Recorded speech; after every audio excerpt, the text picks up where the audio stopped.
Welcome to Unveiling Islam with you, Rachid. This time I'm starting because David will be asked some serious questions. Oh, yeah? What kind of serious questions? I heard that you became a Christian believer after many years of being an atheist. Is that true? Yeah, that was early in my life. I just didn't care. There was no church or anything like that. I eventually had to go to church when I would visit my grandmother, and I would just go in there and I would sit by the clock and I would just stare at the clock the entire time until they let me go because they would have donuts downstairs and so on. But other than that, I paid no attention. I had no idea about anything. It just wasn't an issue. God and so on. I'm not sure exactly. How did you become an atheist? I didn't realize I was probably like 13 or something like that when I realized that I never believed in God and I believe in anything. But for most of my life, it's not an issue. I'm not even thinking about it. And then at some point around 13, then I realized I don't believe in anything these Christians actually say. And it's weird because I don't actually like sharing how I became a Christian. I love hearing how Muslims became Christians. Oh, yeah. But you don't want to share your own story. It's this weird situation because I became a Christian in jail. It's not that it's embarrassing. I embarrass myself all the time. I have no problem embarrassing myself. I became a Christian in jail, and then I spent years in prison.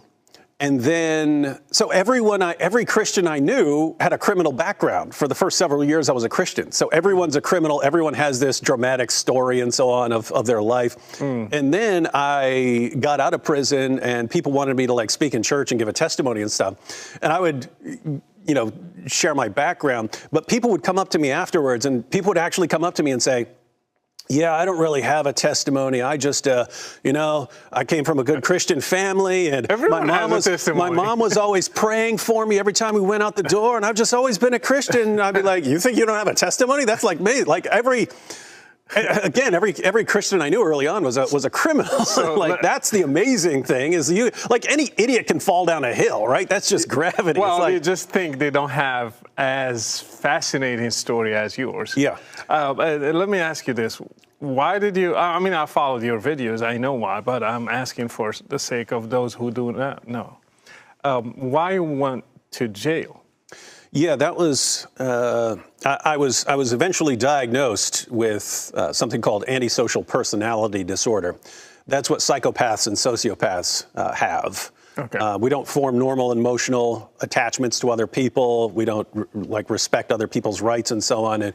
But when you're a little kid, you don't know that you have a problem. So I was a little kid, and I started eventually concluding that I was better than everyone else.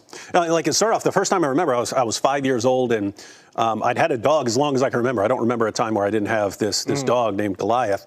And the dog eventually died, and my mom's, she had tears in her eyes, and I was thinking, so what? It's a dog. Did you think the dog was going to live forever? Yeah, for you, it was logic that. Yeah, I thought there's something wrong with my mom, and then as time goes on, I found out other people react like this, and then eventually I realized even when people die, I have no reaction, and so you don't know that this is actually a mental problem.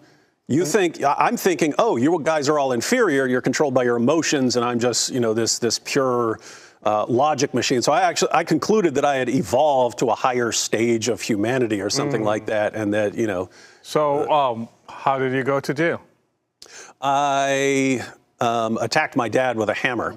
Okay. And at first they put me in a mental hospital, and they examined me, and that's when they concluded that I have a problem, the antisocial personality disorder.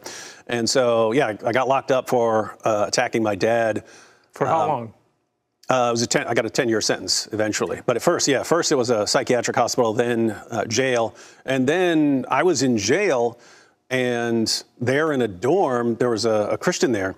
And this was a Christian. He had turned himself in for 21 felonies. This guy walked into a police station after becoming a Christian, confessed to everything he'd ever done, and then he's in jail with me. But he would sit up on his bunk reading his Bible, and one day I just walked up to him and I said, hey, you know why you're reading the Bible?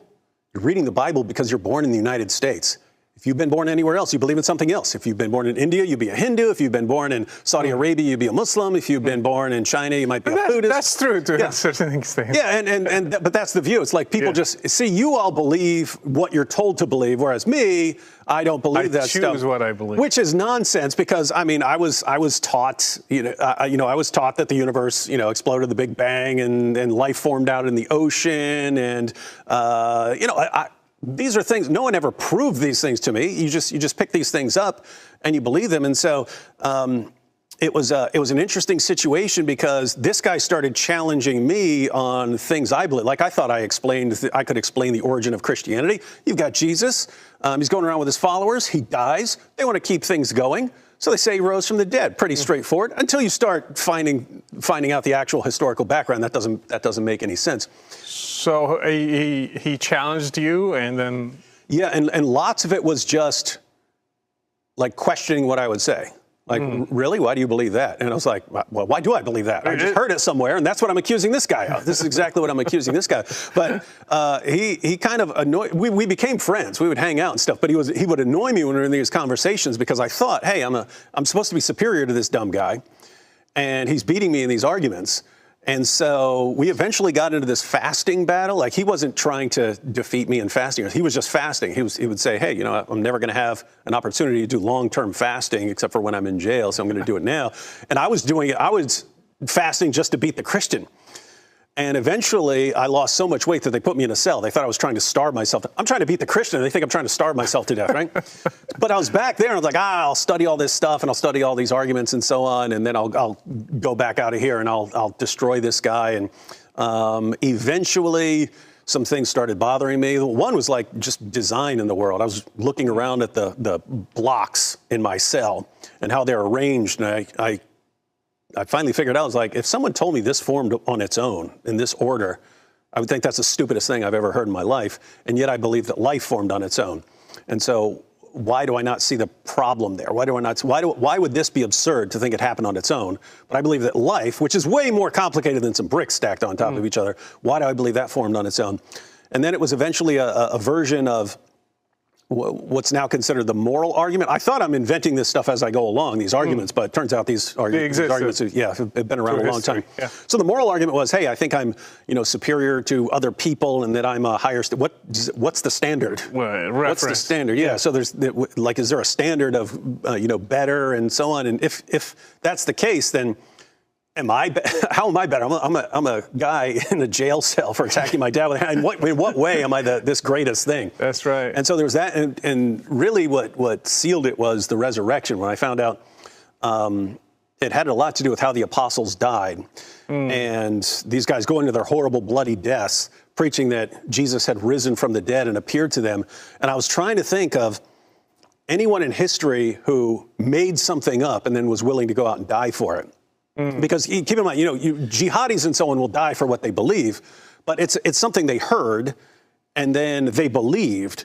The apostles were dying for something they claimed they saw. True. So they either saw this stuff or they're making it. I thought they had made it up, but it wasn't making any sense for them to make it up and then to go out and die. Liars are bad martyrs. Liars make poor martyrs. Right? Like, maybe you get one just crazy nut who would die for something he made up, but like all these guys are willing to die for it. Yeah. And so this started bothering me, and it really just got down to the point where I was like, what have I got to lose here?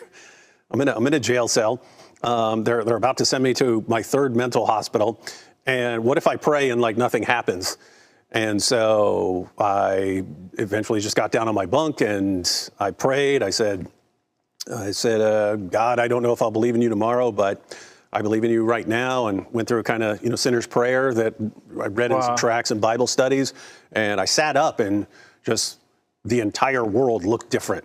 Like everything had changed colors somehow. But it was like I was in a different place. And so I still had several years to go in prison, but I used it to study the Bible and so on. Got out, went to college, got married, had a bunch of kids, and here we are. How did you become interested in Islam and studying the Quran? It's weird, like from atheism, Christianity, suddenly you jump to Islam. Yeah, I'm actually more interested. I would actually be more interested in dealing with arguments of atheists, but I realized back then, like, everyone who's interested in apologetics is going into dealing with atheism, and almost no one's dealing with Islam when it's so big. But mainly it was just my best friend in college was a Muslim. So I'd learned a little bit about Islam in prison from, interacting with the Muslims there. But Nabil, in college, you're talking about Nabil Qureshi. We became best friends in college. And it took 4 years of discussions with Nabil. He eventually became a Christian. I thought, cool, I'm done with Islam. No more Islam. I don't have to deal with this anymore. It was just the beginning. Yeah, and it was just because, on the one hand, I learned very quickly, wow, Muslims make really cool Christians. I was watching the stand that Nabil took for Jesus. I was like, Muslims make really cool Christians. And the other thing was, he starts receiving death threats. Right. It took him a month to get his first death threat on his car, and he wasn't even announcing that he was a Christian. And so there it was. I'm not leaving him. I'm not leaving him to deal with this on his own. And so I'm going to be there with you, and never look back. Well, that's really good. You think right now that Islam is more important than atheism to study? Still have the same idea? Well, you have. It depends. I mean, if you're thinking of if you're a Christian who's interested in going into something, you're not sure what to go into. They're both important. They're both massively important. They both have adherents out there spreading their ideas left and right. But I would say, given the amount of the world's population, you're dealing with around 2 billion Muslims now, and that the emphasis in Christian apologetics hasn't really been in Islam. True. And so I would say that, go with, if you're really interested in something, go with that. If you aren't sure what to go into and you're looking for something, Islam's probably a pretty good. Or you can do both. Yeah, you can absolutely do both. And so all you Christians are watching out there, one more thing, one more piece of advice I would have for those of you out there. If you have a friend who's Muslim, Buddhist, Mormon, whatever, might be a good idea. You should be thinking to yourself, maybe God put me here for a reason, and so maybe I need to do a little study in here and learn how to interact with this person, because you might be the right person for that. Just as Randy was the right person for me to interact with, and Nabil was good for interacting with me.